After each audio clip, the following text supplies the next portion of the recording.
Napapansin mo bang madalas nang sumasakit at namamaga ang iyong mga binti at kasukasuan habang ikaw ay tumatanda? Maraming senior sa Pilipinas ang nakakaranas nito, lalo na dahil sa mahabang oras ng pag-upo, kakulangan sa ehersisyo o kakulangan sa tamang nutrisyon. Isa sa mga mahalagang sustansya na madalas nakakaligtaan ay ang collagen, isang protina na tumutulong sa pagpapatibay ng kasukasuan, litid at balat. Habang tayo ay tumatanda, natural na bumababa ang produksyon ng collagen sa ating katawan, kaya mas nagiging prone tayo sa pananakit at pamamaga. Ngunit alam mo ba na may mga simpleng pagkain tulad ng tinapay na maaaring makatulong? Oo, hindi lahat ng tinapay ay pare-pareho. May mga uri ng tinapay na gawa sa mga sangkap na tumutulong sa collagen production tulad ng whole grains, buto at natural na sangkap na mayaman sa vitamina C at amino acids. Sa video na ito, tatalakayin natin ang 8 uri ng tinapay na hindi lang masarap, kundi makakatulong din sa iyong kalusugan, lalo na sa iyong mga binti at kasukasuan. Ito ay base sa mga pag-aral at karanasan ng maraming Pilipinong senior na nagbago ang pakiramdam matapos baguhin ang kanilang pagkain. Kung nais mong maging mas magaan ang iyong paggalaw at mabawasan ang pamamaga, samahan mo ako sa paglalakbay na ito tungo sa mas malusog na pamumuhay.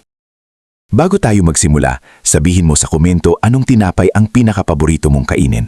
Baka isa ito na mayaman sa collagen. Ang bawat komento ay binabasa namin at upang makatulong sa ibang may karanasan. Shoutout po kay Hubert Antonio Suico na taga Balayan, Batangas. Maria Faye Casas na taga Mindanao. At Clarito Tamariz na taga Negros Occidental. Maraming salamat po sa inyong suporta. Ngayon, magsimula na tayo. 8 tinapay na mayaman sa collagen na dapat mong kainin.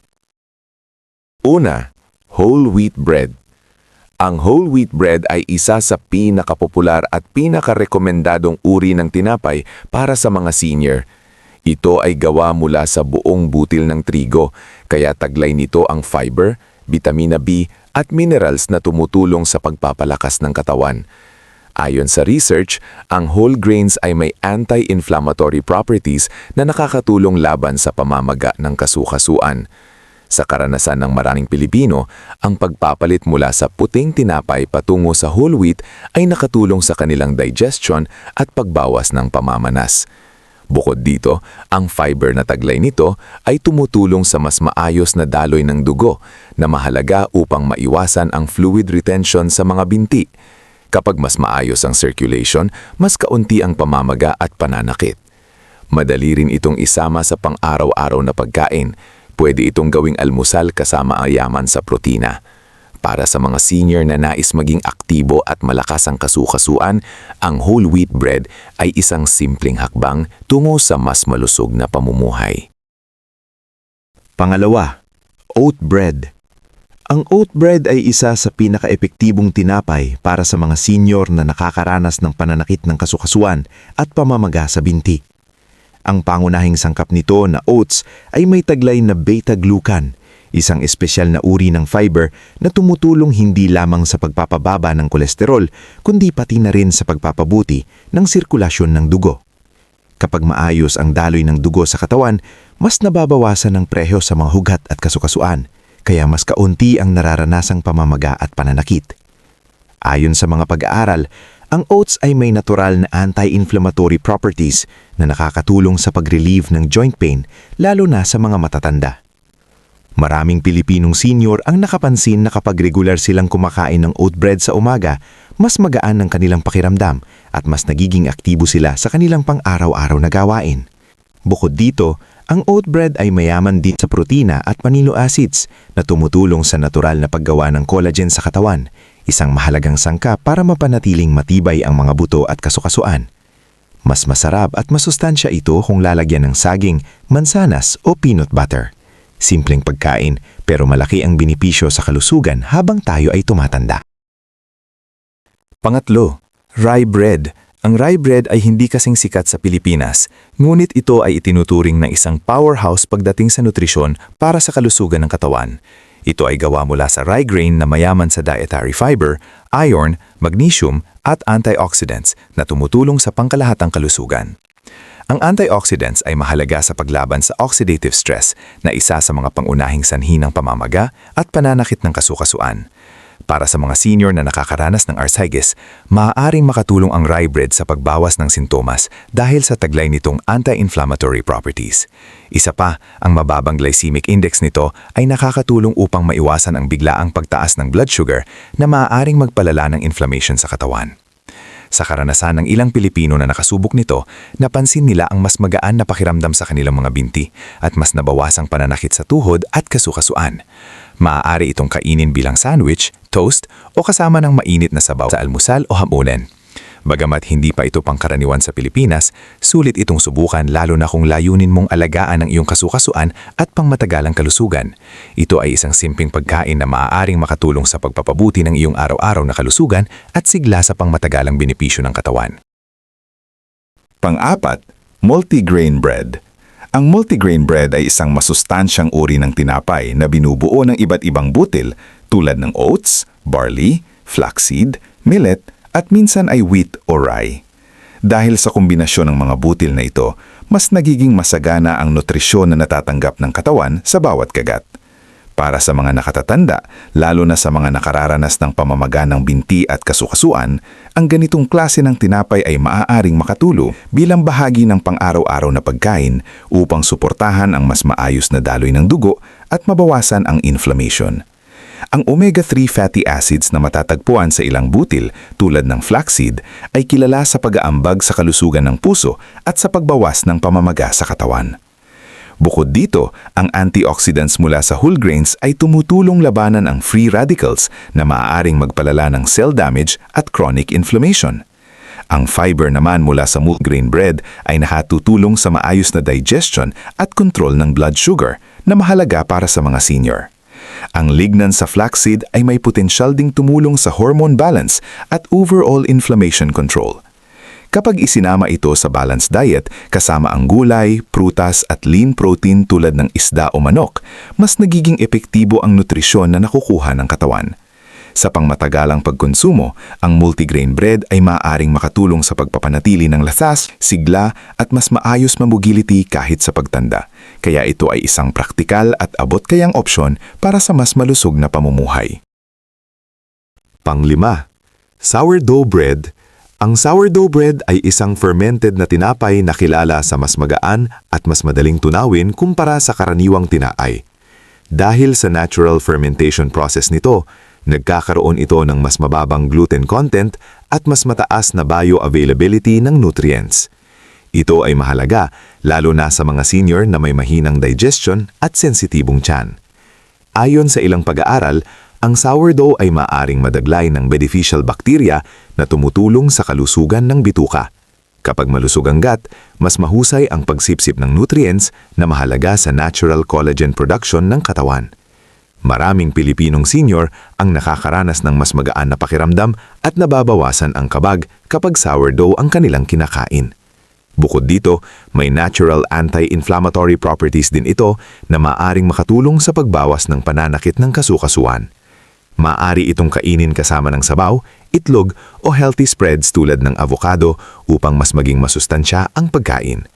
Sa simpleng pagbabago ng tinapay na iyong pinipili araw-araw, malaking tulong na ito sa iyong pangkalahatang kalusugan at enerhiya.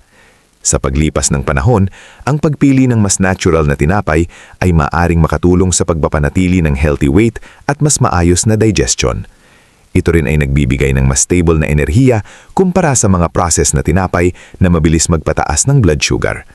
Sa kabuuan, ang sourdough bread ay isang simple ngunit makapangyarihang dagdag sa dieta ng mga senior para sa mas malusog na bituka, kasukasuan at pang-araw-araw na sigla na may mas natural na suporta sa pangkalahatang kalusugan ng katawan araw-araw.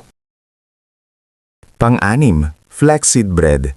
Ang flaxseed bread ay isang masustansyang uri ng tinapay na unti-unting nagiging popular sa mga Pilipino, lalo na sa mga senior na nais alagaan ng kanilang kasukasuan at pangkalahatang kalusugan.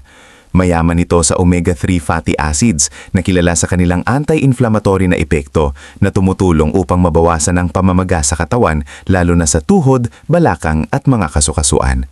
Ayon sa ilang pag-aaral, ang regular na pagkonsumo ng omega-3 ay nakakatulong sa pagpapabuti ng joint mobility at pagbawas ng pananakit na nararanasan ng maraming matatanda.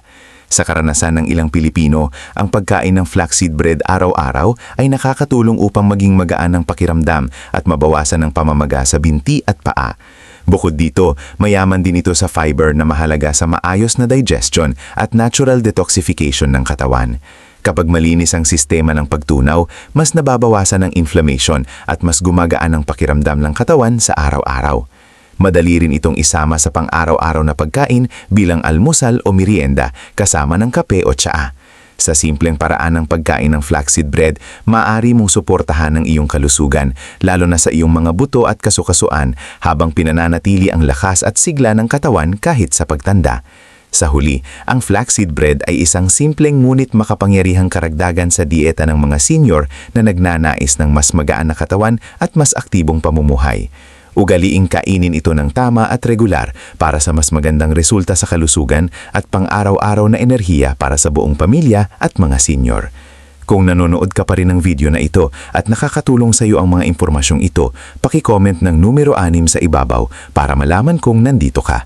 At kung hindi ka pa nakasubscribe, inirerekomenda kong mag-subscribe ka at i-on ang bell notification para hindi mo makaligtaan ang mga susunod na videos. Ang iyong suporta ay tumutulong sa amin na makagawa pa ng magagandang content para sa iyo. Ngayon, magpatuloy tayo. Pang-7, almond flour bread. Ang almond flour bread ay isang makabagong uri ng tinapay na mas healthy kumpara sa karaniwang puting tinapay dahil ito ay gawa mula sa dinurog na almendras sa halip na trigo. Dahil dito, ito ay mas mababa sa carbohydrates at mas mataas sa protina at healthy fats na mahalaga para sa pang-araw-araw na enerhiya ng katawan. Ang almonds ay mayaman sa vitamina E na tumutulong sa pagprotekta ng cells laban sa oxidative stress at magnesium na mahalaga para sa maayos na paggana ng muscles at joints.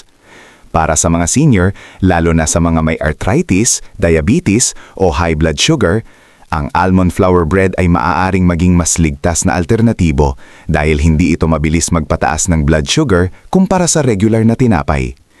Ayon sa ilang pag-aaral, ang regular na pagkain ng nuts tulad ng almonds ay maaaring makatulong sa pagbawas ng inflammation sa katawan na isa sa mga sanhi ng pananakit ng kasukasuan at pamamaga ng binti.